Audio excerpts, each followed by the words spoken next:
We'll get into that a little bit. I don't want to have the conversation now because conversations are always weird when you try to recreate it 15 minutes after you've just had it. But the world of doing tree work before cell phones is one of my favorite topics because it was just a different world. The pace is different, the crew is different. My God. But we'll get into that in a minute here.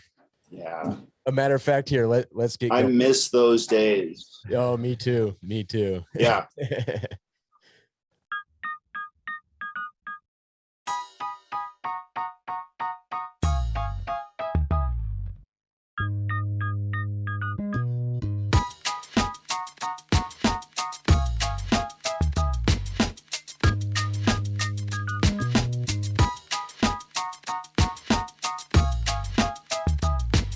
All right, we're back again.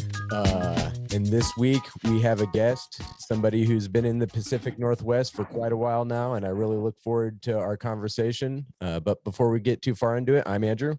I'm Jamie, and today we have with us August Schilling. What's up, Augie? Welcome. Thank you. It's great to be here. Just enjoying Friday evening. The noise in the background is my dryer. Sorry about that. No worries. Hey, that's how it goes sometimes. Yep. I just realized it was on. Hopefully you don't hear it too badly. No, I haven't heard it at all. Yeah, we're good. Cool. So I guess where to start, you've been a personality in the Pacific Northwest as long as I've been here. So I look forward to kind of getting into more of the details of your career. And I think the best place to start is at the beginning. So how did you get into the tree game? Well, I basically got into the tree game accidentally.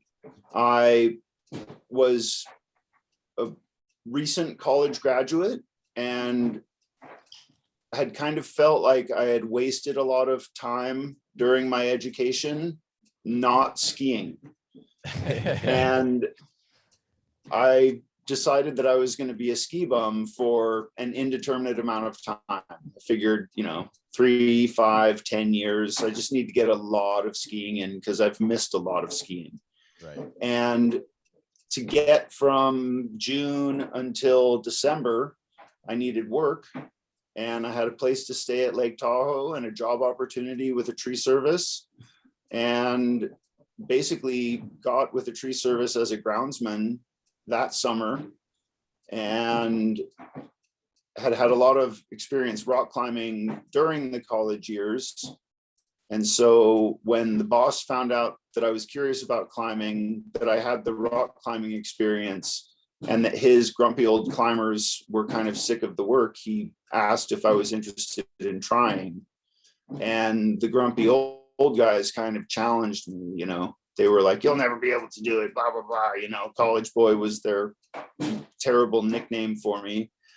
And so one actual Friday afternoon after lunch, they were like, "You think you can do it? Go for it." And the boss was like, "Yeah, here's the gear, do the next tree." And I did it exactly how Mussman and Drew had been doing their climbing, and they were impressed and like, "Okay." And the boss was like, "Well, do you want to climb all the time?" And I said, "Absolutely."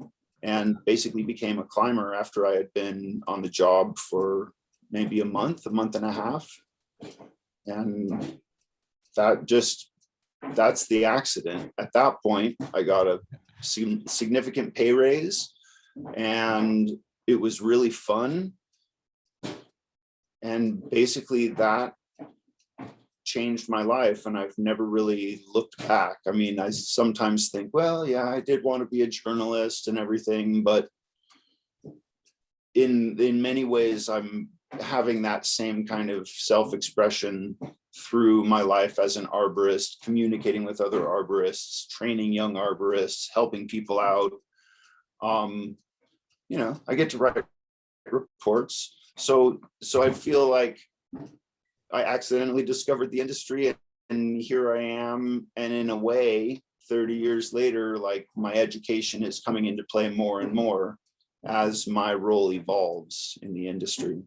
Yeah. And I don't know if journalism over the last 30 years is the industry you would want to be in necessarily. We ended up, I was working with a a guy that was a writer for the Register Guard and a bunch like Outdoor Magazine and a bunch of these, publications throughout the last 20 years. And he was a seasonal on the city crew with me, like, just first tree job, in his mid 50s, because that's where the journalism career has led over the last 30 years, Wow. There's just Wow. not a lot of Yeah. newspaper writing jobs out there. And I think the photojournalism might even be a little bit more scarce to be part of, Yeah. But Yep. one thing that Yep. I've talked about quite a bit is kind of the difference of getting into the industry back in the day and getting it into it today.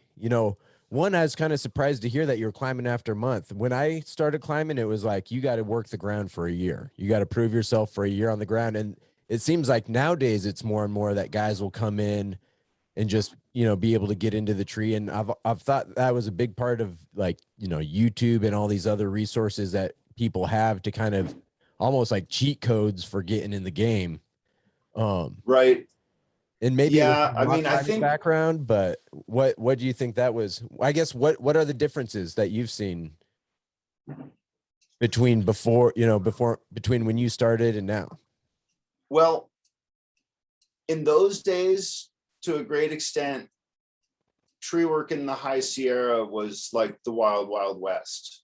Yeah. And there was minimal training. The equipment was a little bit crazy by today's standards. I mean, we worked with an old Model 290 Moorbark, the original Eager Beaver. Nice. It was like a 1982 or something. It was the first commercial chipper, literally. And when it came out, they got sued by Eager Beaver Tree Service up in Victoria, British Columbia for a trademark infringement and had to stop using the Eager Beaver name for something like 20 years. And I bet that the reason they're using it now is that Eager Beaver up in BC has now gone out of business or closed up. Playing the long game right there. What was that? Playing the long game right there. I think so, because it's reappeared, and I'm like, so either they had a financial agreement or the business closed up there. And actually, I should figure out because I stumbled upon the brother of the owner of Eager Beaver Tree Service up in Victoria, and I could probably figure out what that story is. So we'll talk about that in another episode. Maybe. But yeah, so that thing didn't even have an infeed tray. Yeah. It had like this 4-sided funnel shaped opening where the feed wheels were. And so literally, if my hand is this long, like the depth of that funnel was like from my thumb knuckle to my fingertips. So the rollers, they could catch your pant leg. Oh my gosh. And right into a disc chipper you go. So everything was no, it was not. It was a hydraulic feed system. So it wasn't high speed. I have worked with those also, and those are terrifying.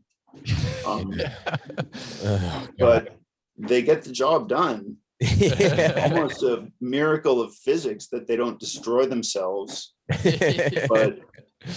But yeah, so action.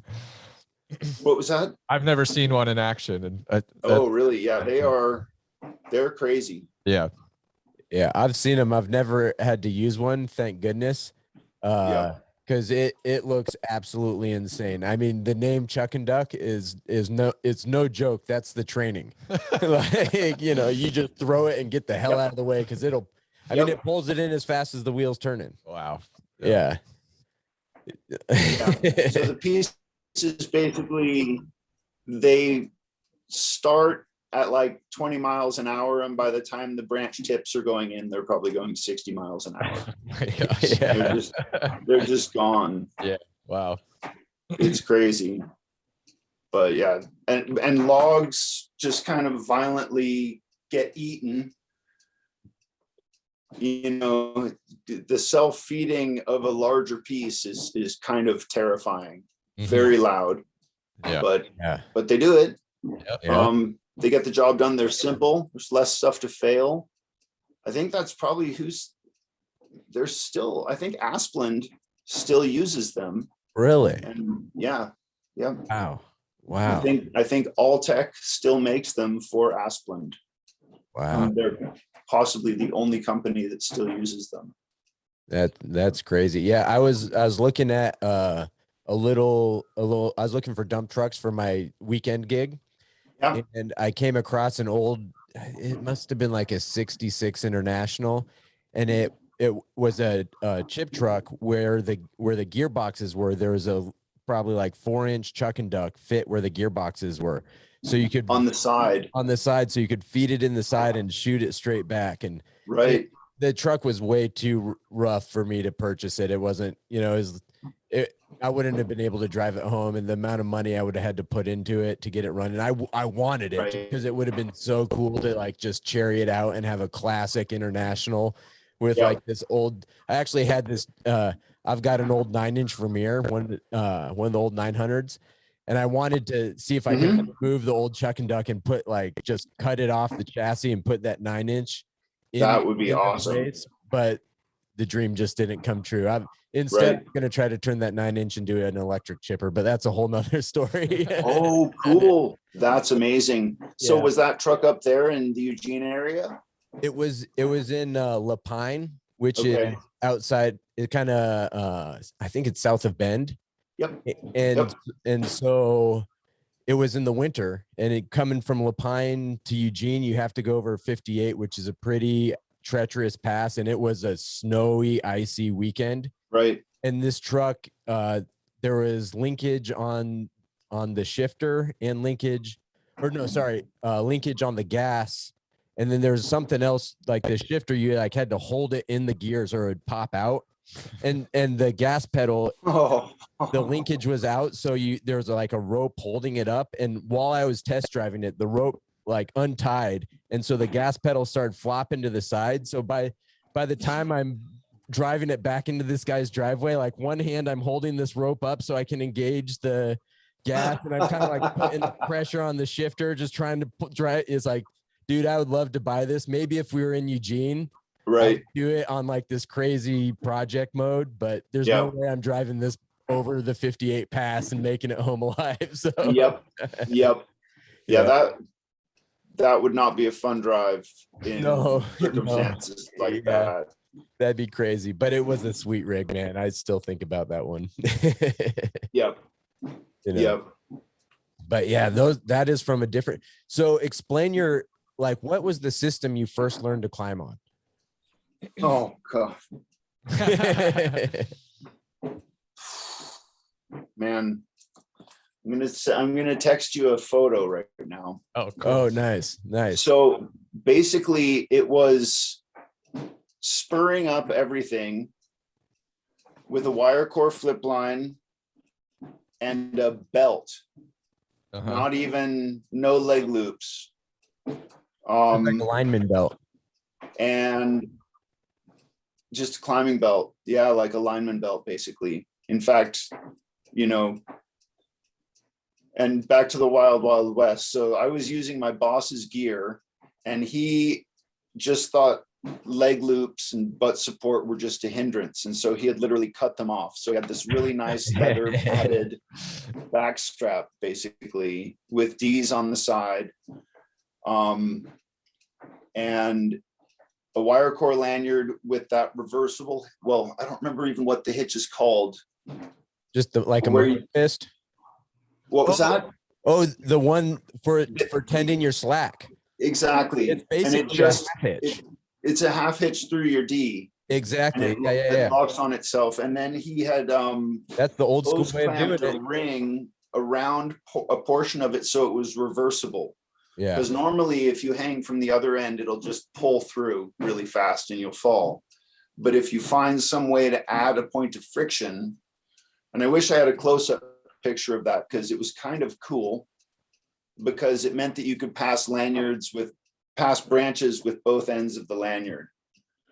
Okay, where is this thing?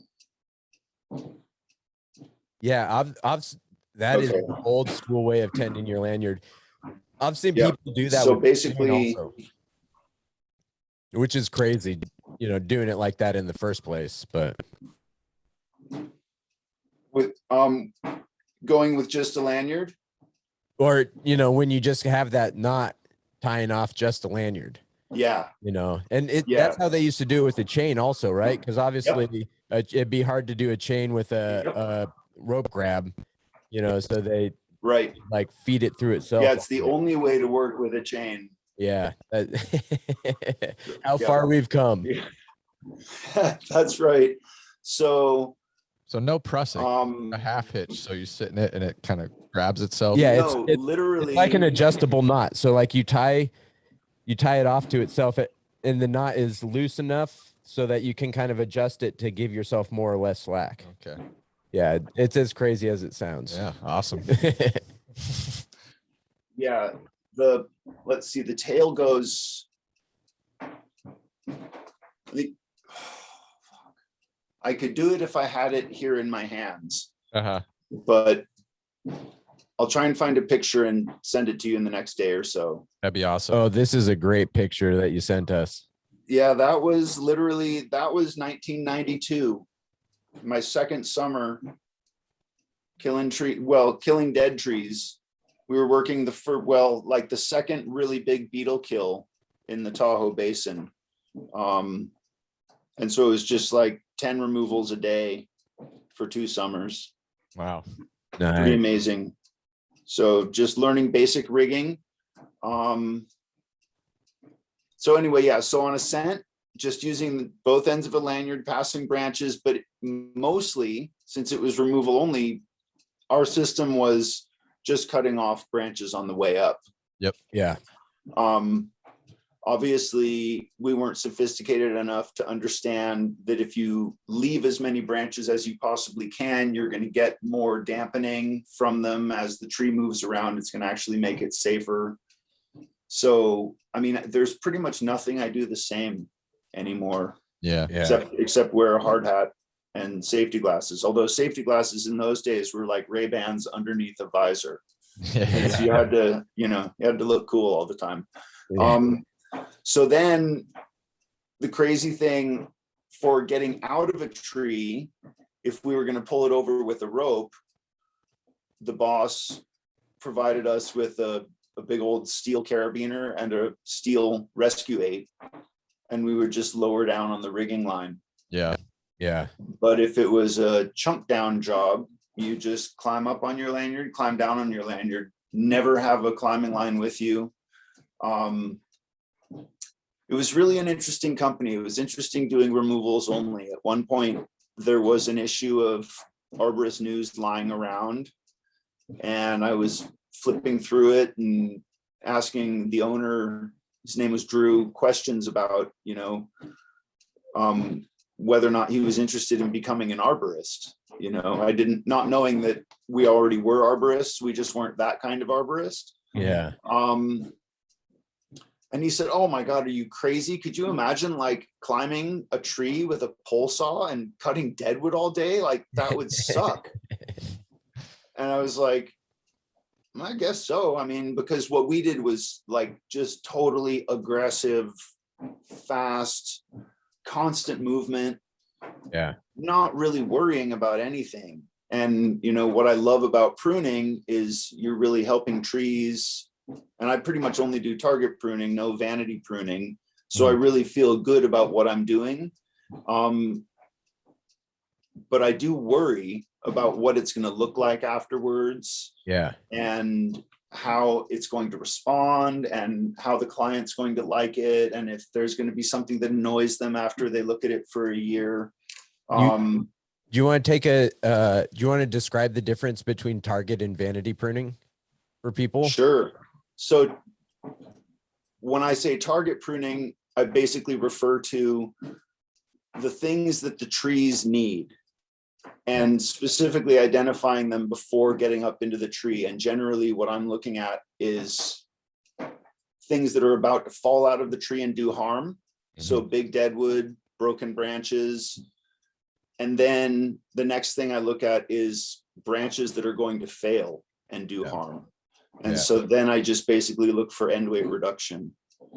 And those are really the things that I like to do most in pruning.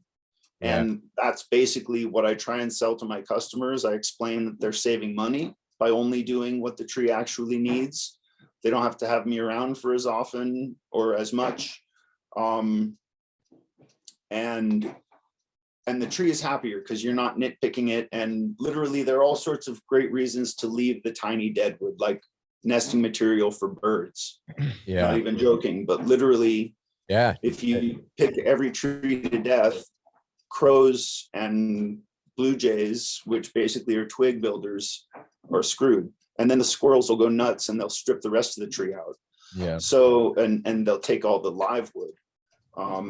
So basically, yeah, target pruning is just going after specific things that are identified beforehand as the necessities for the tree. And then occasionally things like, clearance for a building or clearance for a roadway or a driveway.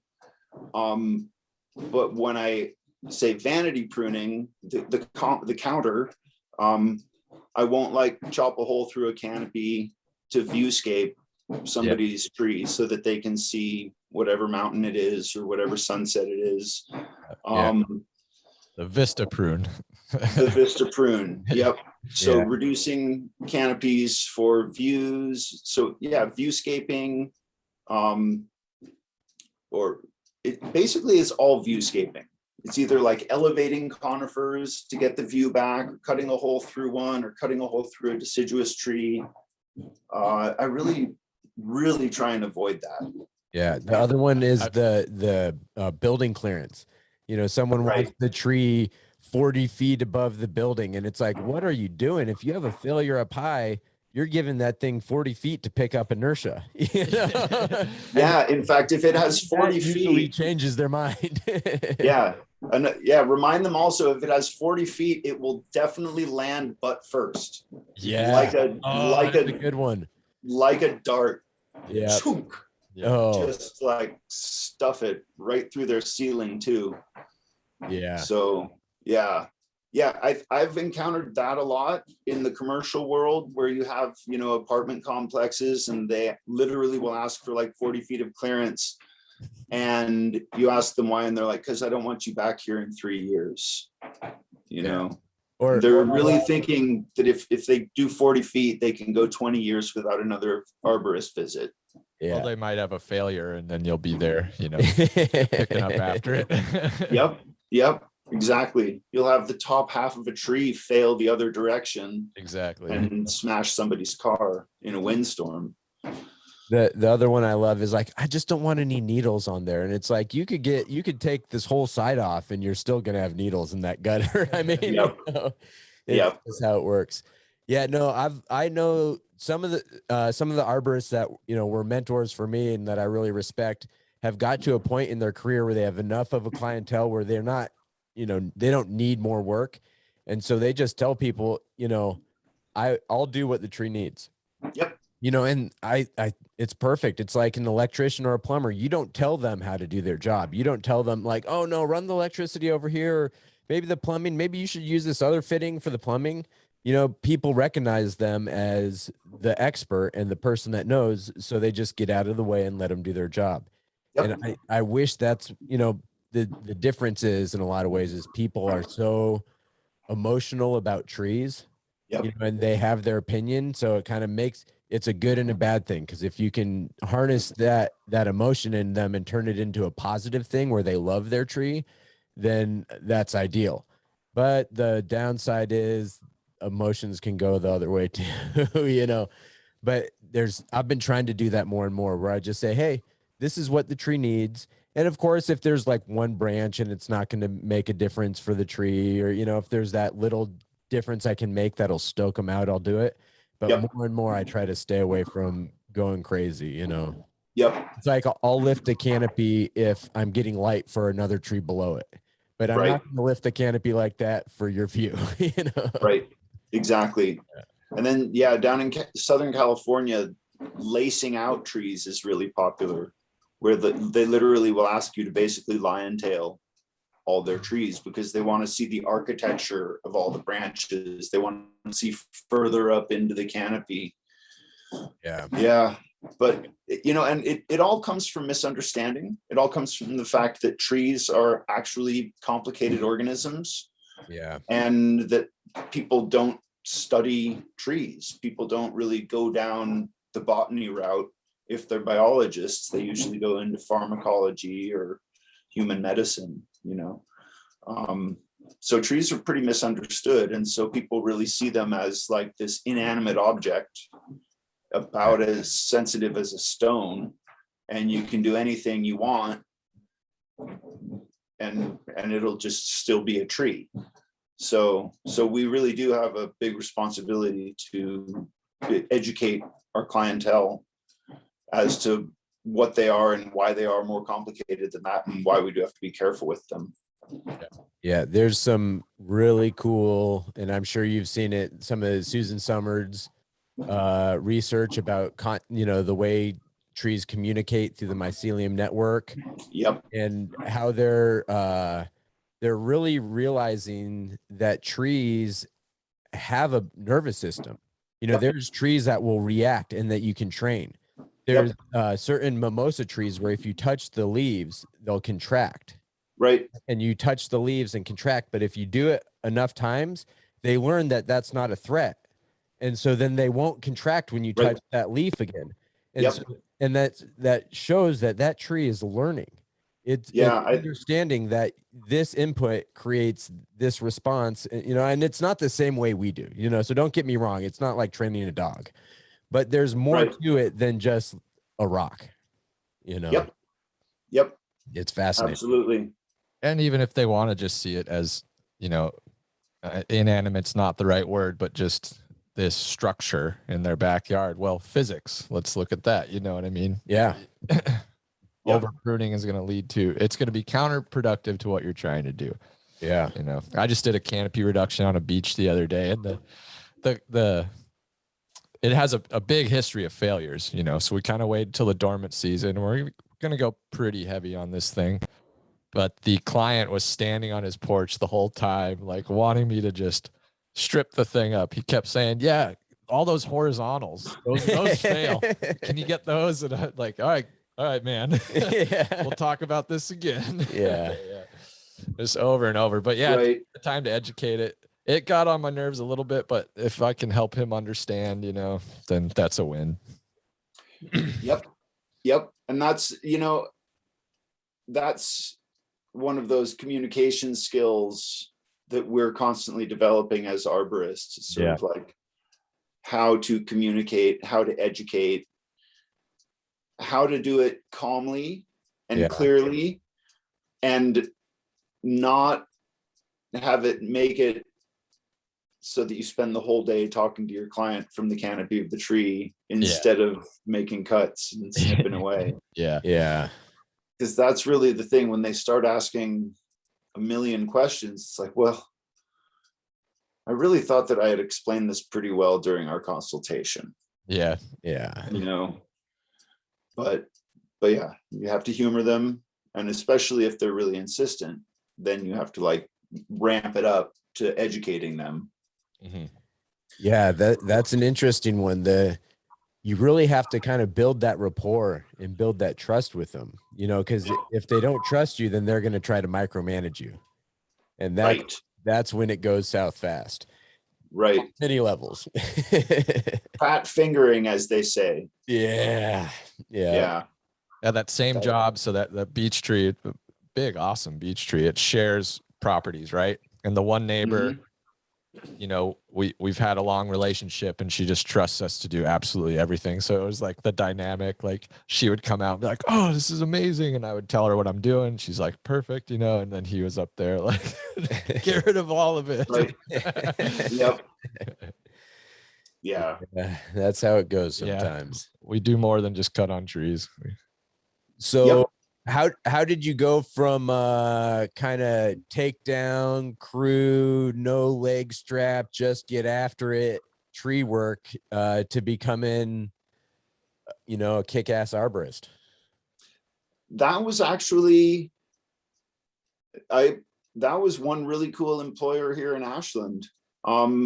Basically after Lake Tahoe, I've floated around, mostly ski bumming, trying to become a professional bicycle racer also, and making my cash by just doing tree jobs here and there. Moved here to Ashland in '93. That year I worked for a company called Valley Tree Service out of Central Point. That didn't last for very long. Bounced around, ended up doing a little bit of tree work at a maple farm in Vermont for a little while in '94. Like East Coast Vermont? East Coast Vermont. Yep. Was it a syrup maples? Yep. Yeah, sugar maples. Yeah. Saccharinum. Mm-hmm. Saccharum. Yeah. What were you doing to him? Deadwooding. Okay. Yeah. Yep. Interesting. Basically, he didn't like walking around and worrying about things falling on him when he was tapping and running lines and doing all that stuff. So yeah, just kind of wandered around, and just while I was trying to be an athlete, you have this like skill that people will pay really good money for pretty much anywhere. You can travel as an arborist really well. Yeah. So yeah, I guess that was my first real experience pruning. And then I actually ended up getting hired by a company here in Ashland called the Arborist, and they had a big plant healthcare program, and were really interested in educating and really saw the value of the ISA credentialing as a marketing tool and as a means of improving communication with employees so that you can talk about work and interpret work orders better. So basically, this guy named Pete hired me and encouraged me to become a certified arborist. And so like all of a sudden, I found myself having to learn how to climb without spurs and to take a pole saw up into a tree, all stuff I had never done before. And I just thought, oh my God, I've basically been wanting to do this my whole life, because I literally grew up loving working on rose bushes and fruit trees. I was always in the garden. And I kind of, in that first year with Pete here, I was like, well, trees are just giant rose bushes without thorns. You know, they basically, there's this commonality. Once you understand one, you can sort of step off into the next pretty easily. Yeah. And yeah, he basically paid my ISA membership, said he would pay for the exam, really wanted me to be a certified arborist. And so that really sparked my intellect. Basically, I had only practical experience, no formal training in climbing or pruning or anything. I mean, basically, it was like removals. They were like, this is how we do it. Go do it. Mm-hmm. And so to pass the certification exam, I got the study guide and I realized like, wow, I have a lot to learn. So I had to buy books and borrow books. And I basically read nothing but books about trees for half a year, and took the exam. And basically all of that kind of sparked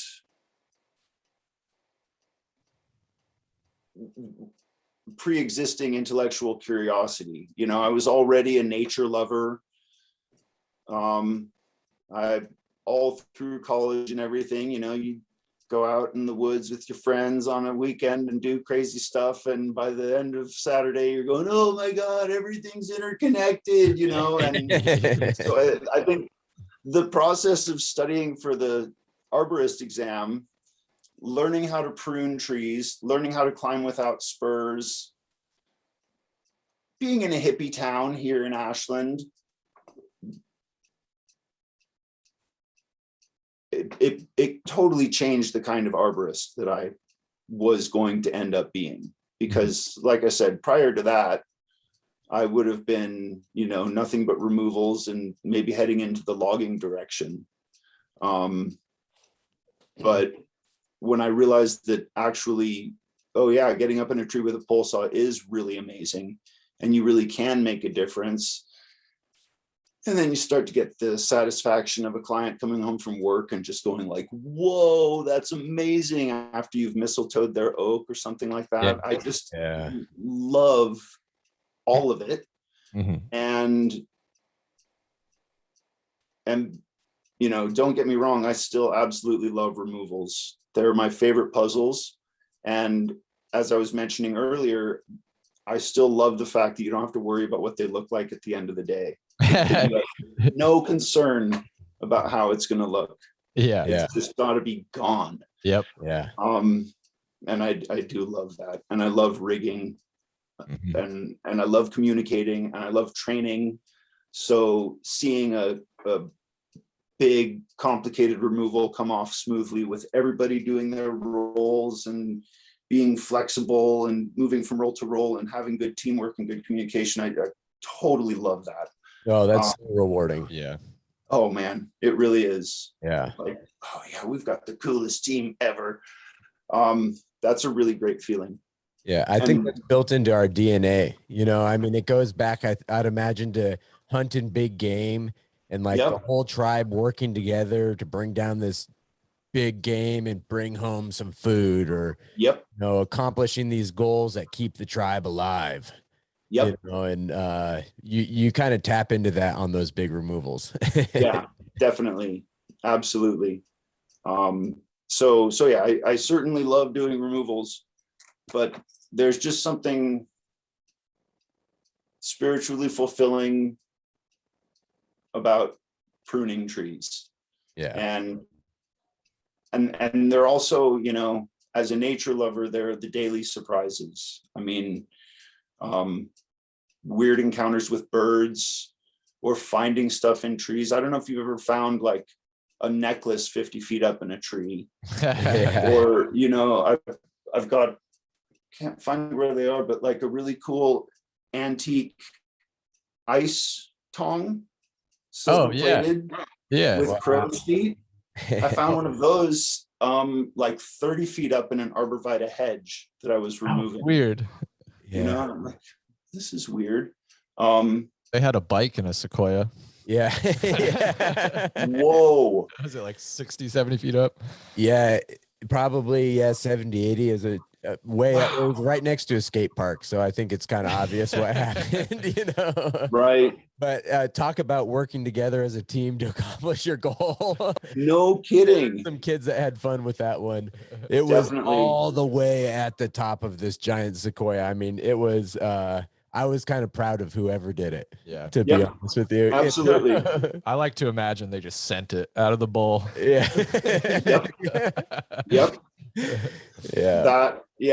And then climb down. Just park it, climb down. Nailed it. Well, I actually had a big pruning job in a gigantic ponderosa on a private property right next to Lithia Park here in Ashland. And as we were looking at it, first consultation, I'm looking and I'm like, are those garbage cans up there? And again, this is like let's call it a 200-foot ponderosa pine, massive at the base. And I'm like, those are garbage cans. And I was actually not there with the property owner. I never met the property owner. I was there with a landscape contractor who's sort of the property manager. And I've known him for a long time. And I was like, Seth, you might know Seth, Jamie. I do. Do you think someone was growing pot in the top of that tree? He's like, no. And I'm like, dude, look that's 2 garbage cans, 150 feet up there, bud. And so we walk over to the base of the tree, and sure enough, there's 1/8 inch drip line or 1/4 inch drip line going up, and they were siphoning out of that water feature at the very top of the park, right up into the tree. At the reservoir. What was that? At the reservoir? No, it's at the very top of the park. You know that property that basically is just a garden right now? Yep.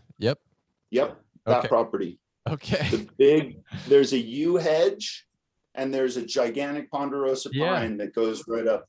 And there's like a little diversion that maybe, I don't even know where the water comes from, but it's a little concrete diversion and it goes underneath English laurels. So it's basically invisible to everybody. And that was their water source. Yeah. Yeah. So it was funny because I was like, well, I think we should take those down. What was really hilarious about it is that, so I ended up having to rig them down. It was a complete pain in the ass. They were full of really high quality soil. And Seth looked at it and he's like, oh, that's some really good stuff. I'm going to want that. And he kept the soil. I'm like, nice. Yeah. How high up did you say these were? They were 150 feet up there. Holy smokes. They were way up there, getting lots of light. No one would ever see them. Yeah. I've had conversations about doing that back in the day. Yeah. About, you know, but that was our thing, is like, man, you can't haul water all the way up to the top of a tree, you know, but as they, like me and the guy I'm working with, as a couple arborists, we're like, no one would ever find, if we went, you know, we had kind of a spot picked out, like you just prune to get a little extra light into the top of that tree, you know, strap a couple buckets to the trunk and you're good to go. That's so funny. But Yep, exactly. I'm kind of stoked that someone did it. From what I understand, what was that? I'm kind of stoked that someone did it. Yeah, it was pretty cool. So another good trick is to work with gravity. If you can find a cliff near a steep hill with the water source up high, people used to like bring water beds out there and they would dig a little depression for the water bed, fill that, and then run the drip line, you know, basically any configuration so that the waterbed bladder is higher than the plants. Sure. You can either go all the way to the ground, or if it's a cliff, you can go straight across to the tree. and just use gravity to water it. Yeah. There we go. Yep. Yeah. So there was a little tradition of people growing pot trees down here in Southern Oregon. Nice. And basically it was for a lot of reasons, just because deer were really a problem before it was legal. You know, you'd find your favorite spot out there, you get it started and you go out and check and it'd all be gone. Yeah. Just eaten to death. So yeah, people started getting clever about trying trees. That could be a new strain, epiphyte. Yeah, I was gonna say interesting epiphytes. Oh yeah. That is awesome. That's hilarious. Right on. Nice. Yeah. So yeah, that's the adventure of pruning, is that every day really is different. You know, you have birds fly under your feet. Yeah. I absolutely love birds. So bird interactions are really cool. Yeah. And then just solving problems. It's pretty cool. We had a cool bird interaction.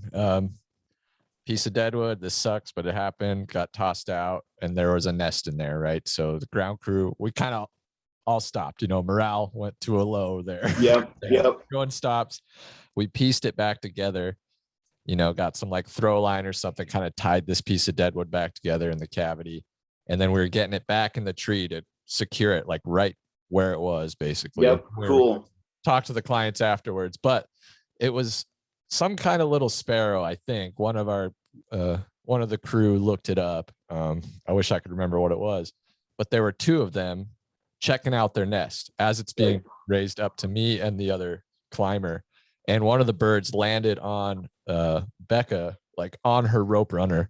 Nice. I was landing on the piece while I'm like holding it. Like they were just, what's going on? Like getting so close to us. I've never experienced that before. It was so cool. They knew that you were there to help.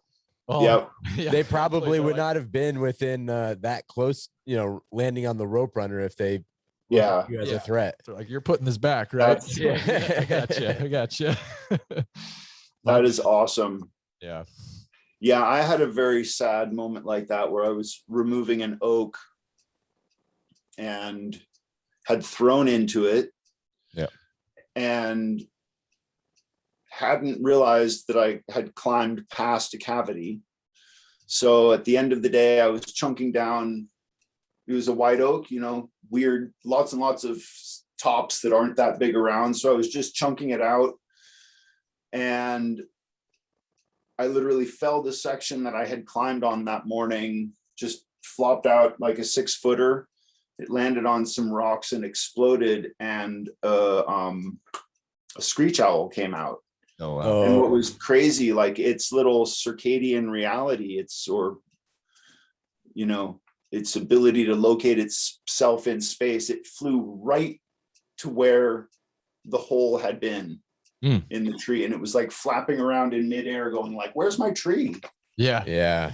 And meanwhile, the problem is that diurnal birds absolutely hate owls. So at this point, we've got like 6 scrub jays and a couple Stellar's jays and a whole bunch of birds, and they're all like mobbing this owl. Oh, man. Whoa. And the homeowner saw it, and he was completely freaking out and telling me like, "Fix this, you caused this," you know. And I was just like, I felt so bad. Yeah. Yeah. Imagine that owl. It's like rolling out of the top bunk. Yeah. Yep. And then your brothers start hitting you.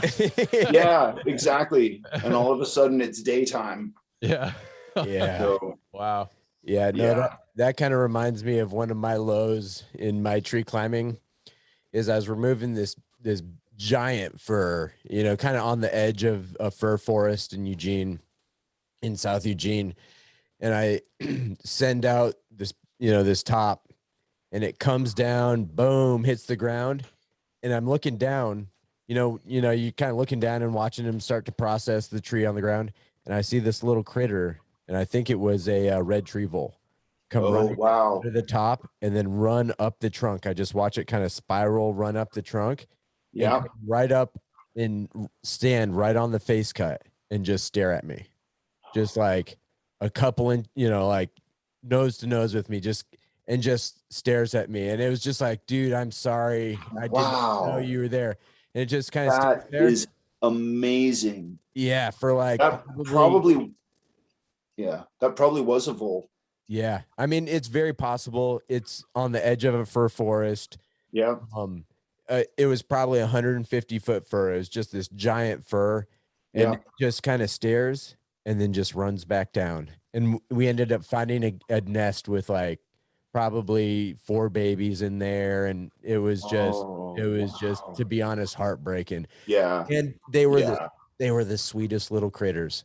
They are. We kind of collected them all up in what was left of their nest and moved it off to the side, and I finished removing the tree. And I come down, and all the little babies just kind of come down and pick them up and look at them, and kind of, me having that hippie side of me is just like, sorry guys, I do my best to say sorry to these little critters that I just evicted. And they just start crawling all over me and like playing with me. They're like, I've got like these 4 baby tree voles climbing on me like I'm their buddy, and I'm just like, oh God, you guys really know how to make me feel bad, don't you? That's amazing. Yeah, it was unfortunate. Yeah. Wow. But, that's basically like getting schooled by the Lorax. That's exactly what it felt like. Yeah, I was a onceler there for a second. Yep, you're like, oh, yeah. Nuts. Yeah. Yep. But wow. That's kind of that's part of the removal game. It's part of what we do. We're removing trees, and those trees are homes for people, and that's the balance of being an arborist. We're tampering with nature. Yep. But you got to see how well they can climb trees. They're amazing tree climbers. Amazing. I mean, that thing shot up, I'm guessing I was probably 120 feet up this fir trunk, and it just came right up to me. Yep.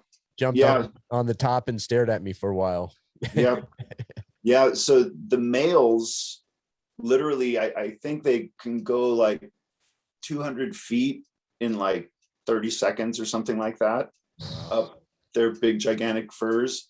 Yeah. And their whole mating season routine is literally like running up firs looking for nests, when they find a nest, because nests are like, one female will build a nest and she'll live there for her whole life. Wow. And then like her dominant daughter will stay there forever. So the nests become these multi-generational dwellings. Amazing. But the males aren't welcome except to mate. So they basically go and they squeak at the door, and the female either lets them in or barks at them and makes them go away. And if the messages go away, they literally just run right back down, go to the next tree, and they run up. And they'll just do that all spring looking for mates. And then the moms just stay in their spot and have the babies. I wonder if their climbing prowess is like a courtship. Like they hear them scatter, like, oh, that one was fast. Okay. It could very well be. I wouldn't be surprised. Yeah. But it's funny. But the reason I thought it was definitely a vole is because of how unafraid of you it was. Yeah. Because the females literally spend their whole lives in a tree, they aren't afraid of humans and they don't know how to run away. It makes sense. And so it was probably just really confused that you were there, but wasn't afraid of you at all. But like when they fall out of a tree, I'm sorry. Oh, I was going to say, and it would make sense why it came right back up. If its whole life is in that nest, it was like, I need to be back there. Exactly. Yeah. Yep. Yeah. So it's pretty cool. So basically, when you're doing surveys, if you find one in a nest, the biologists really want to catch them because they want to do a little DNA analysis. And so basically you will probe the nest and they'll have multiple exits. And if you ever touch them, they'll just bail out. So if a male bails out, they literally, and they can fall from any height in the forest and land on almost any surface and just run away. Wow. And that's what the males do. And that's actually how they get away from predators. They just bail and run when they hit the ground. Females bail and they hit the ground and they'll just hide their head under a leaf and freeze. They just have no idea how dangerous the forest floor is because they've basically never been there. Wow. That's crazy. It is pretty crazy. Man, so many fascinating creatures out there. You know, it's a reminder of kind of going back to earlier in the conversation, how these trees are more than just these structures that grow in around us, and even more than just sentient beings. I believe trees are sentient beings. They're more than just living beings that communicate with each other and feed their young and are making decisions, but they're also a world in which other creatures live. That's phenomenal. Right. Definitely. And they're a habitat and a food source. Yeah. Which is pretty cool. Yeah. They are an ecosystem. Yep. Definitely. So I've been really enjoying having ponderosa pines and large gray squirrels in my backyard. So I've been basically watching that whole interaction for years. And about 10 years ago, I discovered that I have the Geopora couperii, the pine truffle. And the pine truffle is like a favorite food of the gray squirrel. So been talking with one of my mycologist friends, a master's, I guess he's a researcher now at SOU, but trying to figure out what that relationship is. And he's not sure that the Geopora is actually a mycorrhizal fungus that benefits the pine. But if it is, it would mean that the three organisms benefit each other in both directions. Sure. Where the pine is both habitat for the squirrel and provides seed that the squirrels eat, and the truffle that the squirrel eats. Then the squirrel makes poop that benefits the truffle by spreading it, because most truffles propagate better after they've passed through a rodent's guts. So like oak truffles that everybody likes to eat, those have to go through a meadow mouse before they will actually take off. So the squirrel's helping propagate the fungus. And when the squirrel dies, its body feeds the tree. Mhm. And the bits of the tree that fall off are feeding the fungus. So yeah, everything literally benefits both other organisms in both directions. And I just love stuff like that. Yeah, that's cool. Oh, yeah. It's not just cool, it's necessary. Yep. Like, we need those relationships in this world, you know. Yep. And that's another reason to talk to people, you know, if they're talking about like scraping out their yard and replacing the topsoil, you'd be like, you know, you probably have good stuff in your soil that you want to keep. Mm-hmm. Yeah. Native soils. How to build that back up. You know, you Yep. scrape that off. It's a lot of work. It's a lot of composting. It's a lot of letting those leaves break down to build those fungus in the soils. Yep. That's a project in and of itself. Yep. Totally. I guess, you know, we were talking a little bit about how you became an arborist. Where did you take your career after that? After you became an arborist, you spent some time, you learned how to, you know, be more than just a removal expert. Where do you take your career from there? Well, basically, I sort of had the classic trajectory of a person. You work and you kind of work up your company's chain until you're like the top climber or one of the top climbers or a crew leader or whatever it happens to be. And then in my case, you know, I was single. I had become a single dad. I went through a divorce and I was paying a mortgage. And basically, I just started my own tree service because I wanted all the money instead of sharing it with the boss. Yeah. So I tried my hand at running a tree service here in Ashland, and I did okay. You know, I paid off the house basically, but a lot of that was also contract climbing, because while I am good with clients and good with the work, I really don't like running a tree service. I'm not good at pricing, so it was very hard for me to really put money away. I was always like just doing okay. I was never really excelling. But despite that, I absolutely loved the work. And what I loved the most about being an employer was training my employees. Yeah. So again, back to that whole, like the satisfaction of having a complicated job go smoothly and seeing everybody doing a whole bunch of different roles and being like, yeah, this team's put together well, you know, and I had a role in creating that. And basically, when the economic downturn hit, Colin and Derek moved to Portland and I had no more employees.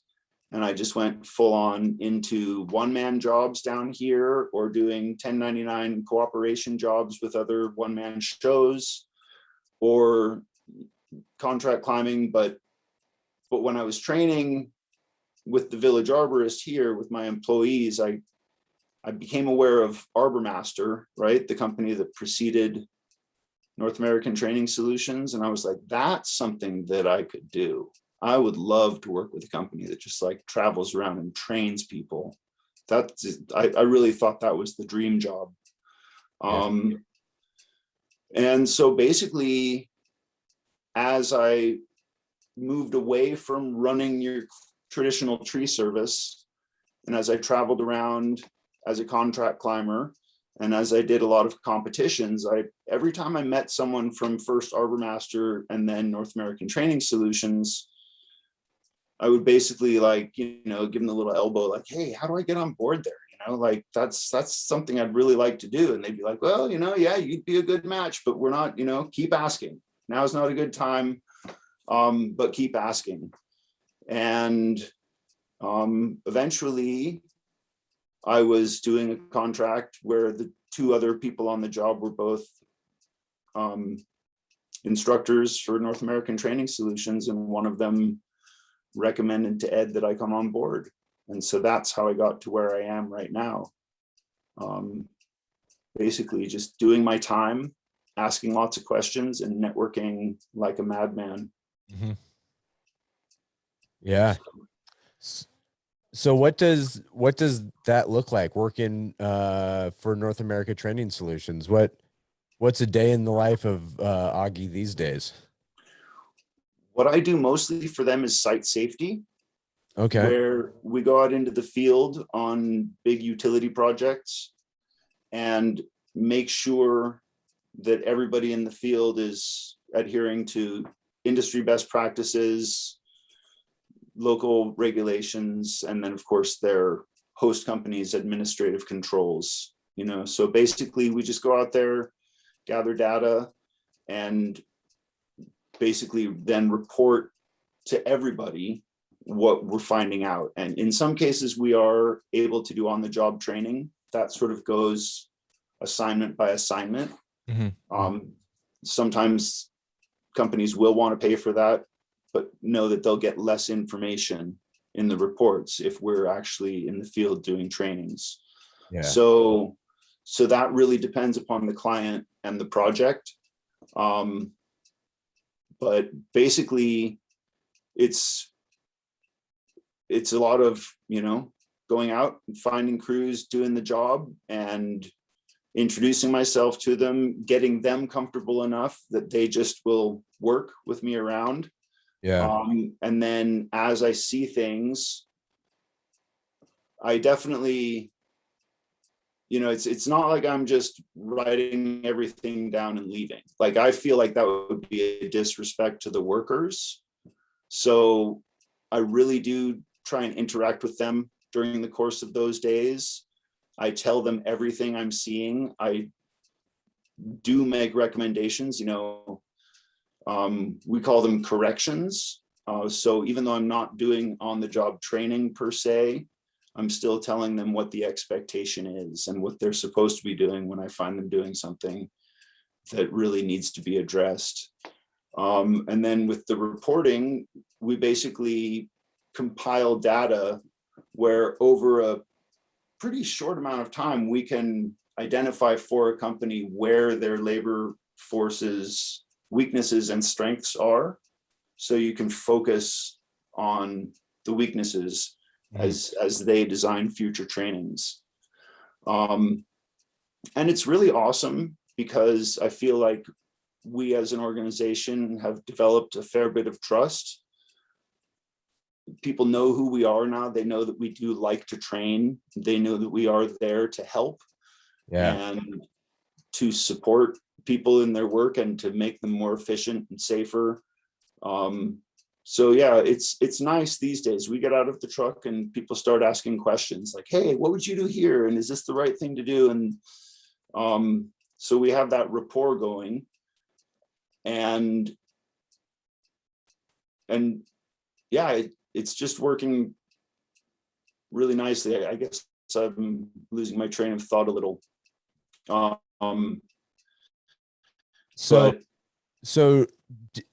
much do you travel? Back to the day. So I make my own. Well, I was going to say, how much do you travel? Is this something where you're going all over the country? Because I'd imagine that's a fascinating part of it if you're seeing how people are doing tree work on all these different places and all these different ways, and seeing how maybe regionally it's different or different, you know, like that's one of those things that fascinates me, how different people do tree work, because our industry, you know, I think even on the West Coast, we might, like you said, back in 92, it was the wild, wild west of tree work. I think partially the West is the wild west of tree work. You know, I hear about how England does it and all these different parts that, you know, the East Coast, a lot of people go to school to become an arborist there. You know, and then you come over here. I mean, I did it just because I just started working. You know, I just started following the guy that was ahead of, you know, that was running the crew, and, you know, hauling brush for him for a year and trying to figure out how it's done, you know. So yeah, that's one of the unique things about our Yeah. industry is there's so many ways to do it.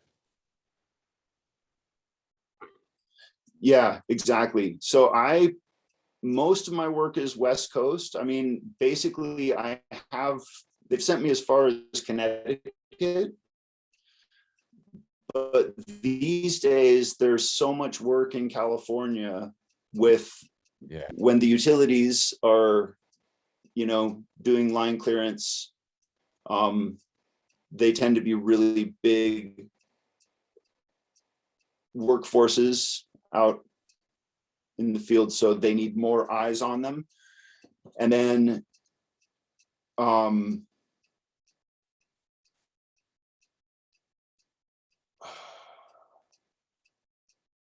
is it mainly big businesses like utilities and these larger companies? How often are you working for smaller mom and pop organizations? well, again, yeah, for me, since I'm in the utility forestry safety professional line, I'm working on big utility projects pretty specifically. Yeah. Which is interesting because I haven't done very much line clearance tree trimming myself. But I'm pretty darn educated, and I have a lot to share with these folks. Basically, isn't rocket science. I mean, once you've worked the industry long enough, you can tell if someone's doing something unsafe. Right, definitely. And I feel very comfortable with my electrical hazard awareness. Yeah. And with my ability to share that. And I'm starting to develop some ability to share it in Spanish as well.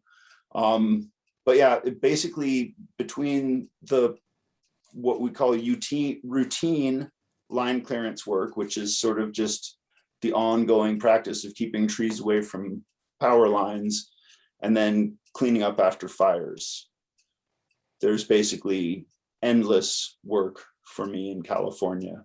Yeah. And it's close. And so basically I'm a good resource for gnats because I don't have to travel that far to get to work. Yeah. So I'm pretty strictly California these days. Yeah, tons of work down there. After I got my tree risk assessment. But yeah, it's great. Oh yeah. I just get emails all the time like, hey, this job for this many months, like come down to California, assess trees. That sounds pretty cool. Constantly. Yeah. Yep. Yeah. I'm wanting to do track. That's something I've been wanting to do for a while. Just never gotten around to it. Yeah, it's an awesome course. You've got it too, right? Yeah. It's probably my favorite ISA. It's not really a certification, but my favorite ISA program that I've been through. Yeah. Yep. Even if Did you both do it in person? Yeah. Yep. Yeah, I did it with Terry Flanagan, and he is just awesome he's instructor. so cool. Yeah, it's a treat taking if you ever have the opportunity, anybody listening, if you have an opportunity to take a class with Terry, do it. You won't regret it. Yeah, and even if I never agree. use this for tree risk assessments, it was awesome to have as a climber. So that's another thing, another reason for you to go take the class, even if you have no desire of writing consultations or whatever, as a climber, it's absolutely beneficial. Yeah, as a climber, you'll do the best pre-climb inspections ever. Yes, sir. Yeah. That's what I was gonna say. As a climber, you should do an inspection every time you go up a tree, or every time you're with a buddy that's going up a tree. Every job you're on that a tree is climbed or that you're working around, you should be inspecting that tree. So it's one of the probably most applicable classes I've taken as well. Yeah, it was great. Yep. Definitely pull test every dead tree you're going to climb. Yeah.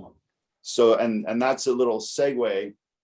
The real reward that I get doing site safety is when you stop somebody who's just about to mess themselves up.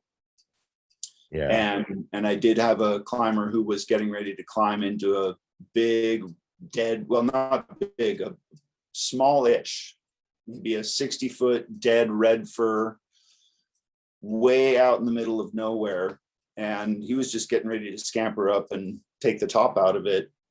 And I convinced him to stop and to do a pull test. And we basically, on the second pull, it failed about Wow. 15 feet above the ground. And Holy, he was going to be making a cut at like 35 feet, Sure. 40 feet. So he wouldn't have made it, you know? Yeah. And that's satisfying for the ego, but it's also really good for the crews to see that, because that drives the point of the importance of a pull test home greater than any amount of book reading ever could, or any amount of storytelling. But like they just, I mean, it changed that climber forever. He basically, at first he was pretty speechless, and then he was like, thank you. Yeah, I'm going to do that all the time now. And then, you know, in terms of, as I was mentioning earlier, we gather the data and then we design trainings. So based on that experience, after I had talked with the crew about it, and then talked to their supervisor, and then talked to their, you know, I guess general foreman and then supervisor, then the next morning at their 6:30 in the morning safety meeting, I had done an overnight preparation and I did a big pull test talk for the whole company. So that while that thought was fresh in everybody's minds, and while you know that a few of them are talking about it, like when the buzz is there, that's sort of the best moment to jump in and give them a quick little briefing and reinforcement on the importance of it. So that's another really satisfying thing. I get to be there. I get to see crazy things happen. I get to stop them from being bad. And then I get to tell people in a way that really will hit home with them. Like, yeah, this was a big deal and you'll probably never do it like that again. And usually the answer is, right, I will never do it like that again. Yeah. So, I mean, that's a cool example. You'd hope that you never have to see something to realize that, okay, it's time to build a culture of safety. I'm right. I thought, but I don't know if I'm articulating it right. well, maybe I can. Yeah, Are you kind of getting at complacency? maybe a little bit, Like, you know, because safety can't happen in the moment. Like this shit happens really fast. yeah, You know. Yep. but like even the best climbers that are super educated, those are some of the most like in danger of falling for complacency, because you kick ass so many times and you do, and then all of a sudden you feel like you can cut these corners because you've made it's worked out so good for you so many times because you've done it right, but you start losing that connection. And then you know, I mean, that's why people get hurt 10 years in and 20 years in when they know what they're doing was wrong, but they did it anyways because they got complacent. Yep. I don't know. Maybe I'm going in a total different direction, but No, that's actually, that's a real thing. You know, I've gotten away with it before, so I'll continue to get away with it again. And there's actually, I think I might have even, this is hilarious that we're talking about this, because here it is. The normalization of deviance. Oh, The yeah. general process through which unacceptable practice or standards become acceptable. As the deviant behavior is repeated without catastrophic results, it becomes the social norm for the organization. Yeah. Yeah, we were supposed to talk about that today, I guess, because I don't even know where I found that. But I was like, wait, I was just reading about this. Yeah. So that's a real thing. yeah. And that kind of gets me to something, because one thing I these days I'm working for the city of Eugene. And one of the cool things about working for the city of Eugene is I'm in a position, you know, when you work for a company, a lot of times you're just training people in your company. But at the city, one of our goals is to put on trainings for other arborists, you know, around in the area. And we've all been to trainings where you feel like the trainer's just repeating stuff you've heard a million times and you don't really feel like you're getting anything out of it. So earlier when you were talking about how you're kind of taking in information and designing trainings, how do you identify that information that's important to pass on? Because I want to be able to give trainings to the local arborists that help people up their game, you know, and I want them to be like, man, that was awesome. I want to go to the next city training so we can do this again. You know, Right. How do you identify that? Well, I guess just keep track of the questions that people ask you.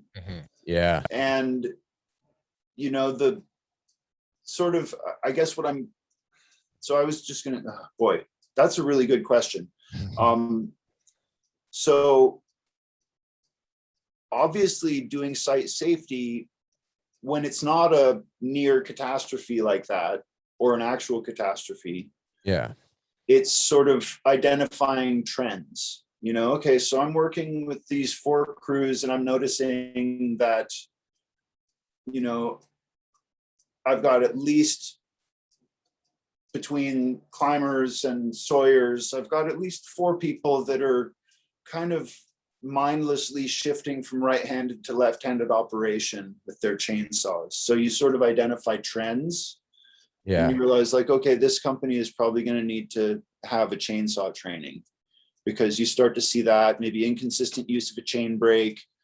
They don't know how to sharpen their saws. You sort of go, okay, yeah, these are all pointing to this organization needing to take a day and really learn a lot more about what they're doing with their chainsaws and proper use and maintenance and care and inspection and all that good stuff. So I think in a situation like what you're doing, if you don't have the opportunity to go and watch everybody at work all the time, then you really have to figure out other ways. And that's why I was thinking to keep track of what questions are asked of you, because that will you'll start to get trends, you know, like, what's the best mechanical ascender? You know, and if you find that is a question that's coming up a lot, then you might want to do a training about, you know, various different devices for stationary rope systems, whether or not they're great for work or recreational climbing, you know, all that good stuff. Yes. So Yeah, that's basically, listen. Yeah. I guess that's the answer is listen. Look for a trend. Listen. Yeah, because really I am in a very fortunate situation where I get to be at their job site. They know who I am. They know we're cool. And so they just will relax and do their job and be honest about stuff. Yeah. And that way we can be the best resource we can be for them, because we can really see. But yeah, if you can't track people at work, then it really has to be either the questions they ask, or while you're doing trainings, you could also be sort of keeping your eye out for trends in awkwardness. Like if a lot of people are having an issue with one particular area, you can go, oh yeah, that'd be another spot to develop a training for the future, because, you know, everybody's having a hard time getting their head around, I don't know, whatever it is. Yeah, it could be. You know, people have a hard time, groundies have a hard time tying really good hitches, and there really aren't that many you need to know. Basically, just a cow hitch with the better half is it for the most part. And people will do a million different things, and some of them are pretty terrifying. So yeah, you sort of keep an eye on how people are dealing with the soft goods when they're playing with them at class. You might realize, like, oh yeah, this company needs help there, and that company doesn't seem to understand mechanical advantage. Yeah. So I find that people are generally almost excited and accepting of the feedback and the training you have, because they want to be safer, and there's just a few outliers who might be, you know, button heads with it. Is that kind of what you see? Yeah. Yep, absolutely. It gets better and better. The longer these projects go. And again, now we're starting to have employees who have been around for years. They're starting to be able to share their skill sets with new arrivals. So I think the level is coming up. But yeah, it's definitely rewarding that people want to be safe. Yeah. And that they want to, you know, it used to be that, like, the idea of a good tree worker was somebody who was fast and could produce a lot. And now it's somebody who can produce safely and be there for a long time. Yeah. And, you know, it's that whole like slow is smooth and smooth is safe, and slow is smooth and smooth is fast. Yeah. Yeah. Because, you know, you don't have to be rushing, but once you get robotic with things, then your turnaround time gets really shorter and shorter and shorter. And again, the team gets more and more oiled. You'll realize that, you know, you'll have groundsmen who are automatically doing chores while the climber is tying a knot or rigging a piece or whatever it happens to be. And it works. Yeah. Things just get better. Yeah. What's the most common thing you see? And maybe it's always different. Maybe you don't have an answer for this, but like every job site, you're like, safety glasses again. Come on. Like, what is there one that keeps reoccurring?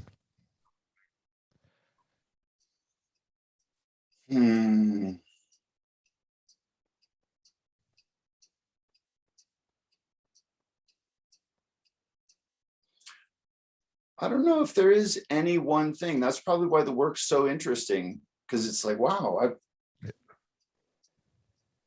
you know, all companies have their strengths and weaknesses. All teams have their strengths and weaknesses. I would say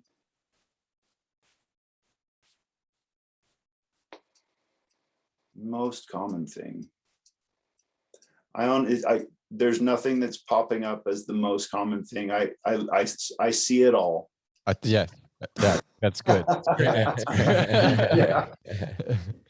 Yep. I see really, really good stuff, and I see relatively scary stuff.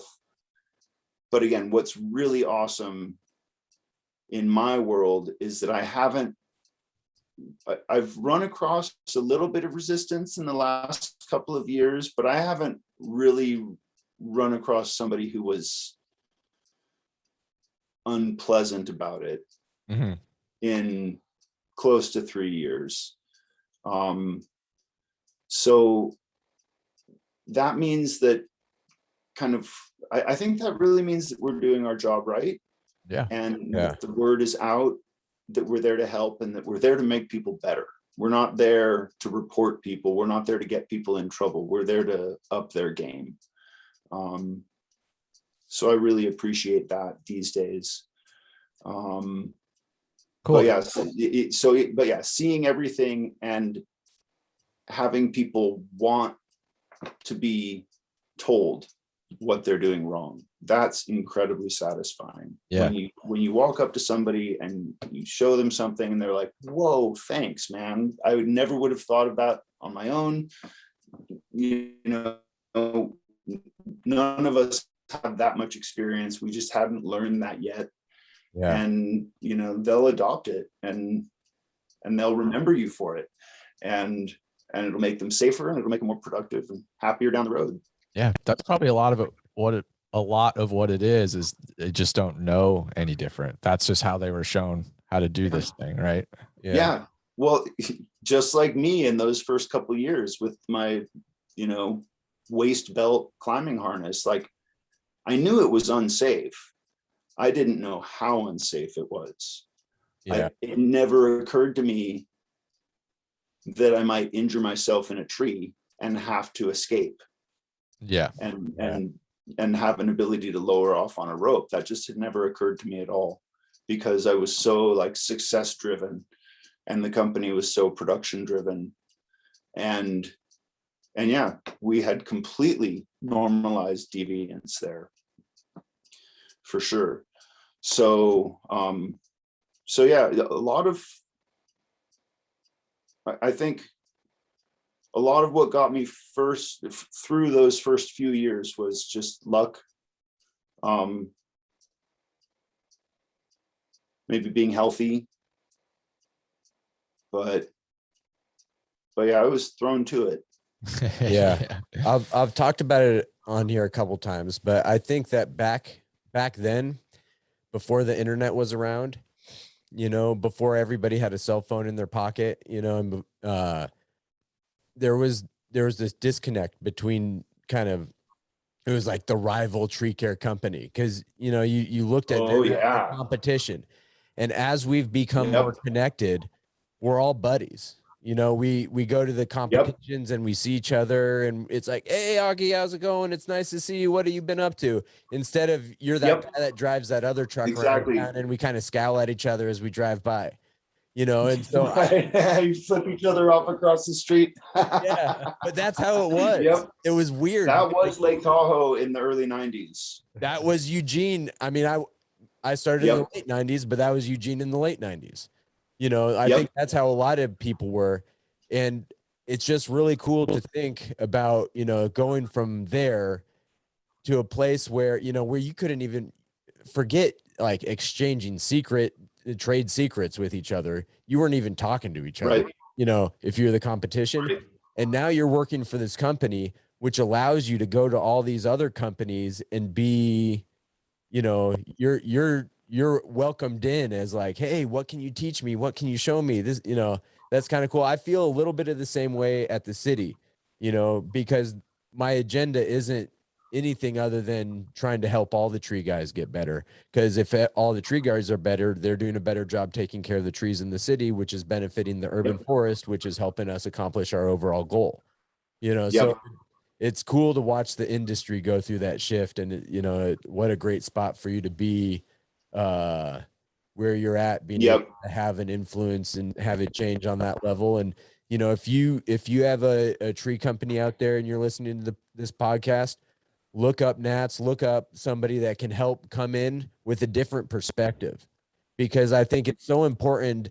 It's so easy for an arborist who's told by every client after you come out of a big tree, that's the most amazing thing I've ever seen. It's easy for us to get kind of a full head and think that we're the shit. And you know what? We are the shit.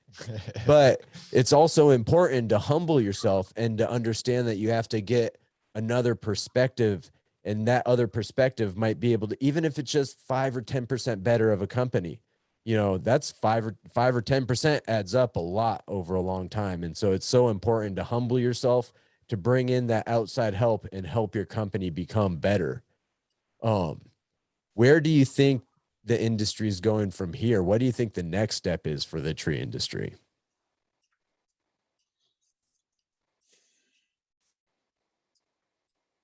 I think it's drones, rigging drones. Yeah. Sure.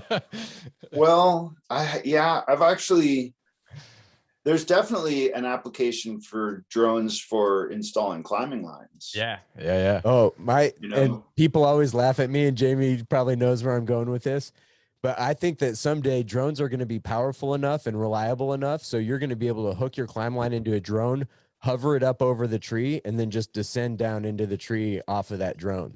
This is perfect tie-in point. Perfect tie-in point, no matter where you go, just over the top of the tree. And it's crazy, but as technology gets better and the things that, that are crazy today are normal tomorrow, that very well could be. But at that point, are you even going to be a climber? Is it going to be like, some other crazy thing? Right. Well, then makes the cut for you. It's funny because, it's funny how the brain works, because you're talking about hanging from a drone. And I'm like, well, yeah, that would be cool, because then you could be literally like helicopter crane removaling with you hanging from a drone. You don't even have to touch the tree. A rigging drone and a tie-in drone. yeah, exactly. A rigging drone and a tie-in drone. But it is funny because it reminds me of a client down here in Ashland when I was working for the arborist in the late 90s, a guy, his first name was Nad, and he was a television repairman. And he was really interested in the work and was watching how we were installing lines and everything. And in this case, the job was a removal of big black oak over his house. And he, at the end of the day, was coming out and, thanking us for our work and everything. And he said, in the future, all this is going to be done by lasers. And I was like, what? And he said, yeah, lasers are just getting more and more powerful. And basically you could just cut that thing up into pieces and just cut them into small enough pieces that they just bounce off the house. I was like, I don't think so. But I was being nice to him. But I was like, oh, so that's a good idea. That'd be interesting. So what about where the, you know, the stem is like this big around? He's like, oh, now you just like whittle off little chunks off the side. It'd take a while, but you know, you just bury your house in chips. I was like, oh my God. Can you imagine how many planes would fall out of the sky? How many birds you'd kill? How many aliens you'd be pissing off? Yeah. You know? Crazy laser. Yeah. I mean, you'd be like disabling satellites and stuff. If you could pop up a tree with anyway, I loved his imagination. I was like, this guy's cool, you know? Yeah.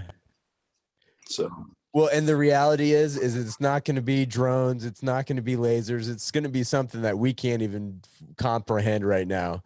It is, although I have, my first instinct to respond was, I hope it doesn't go too far. Yeah. Because I wouldn't want to lose the human connection.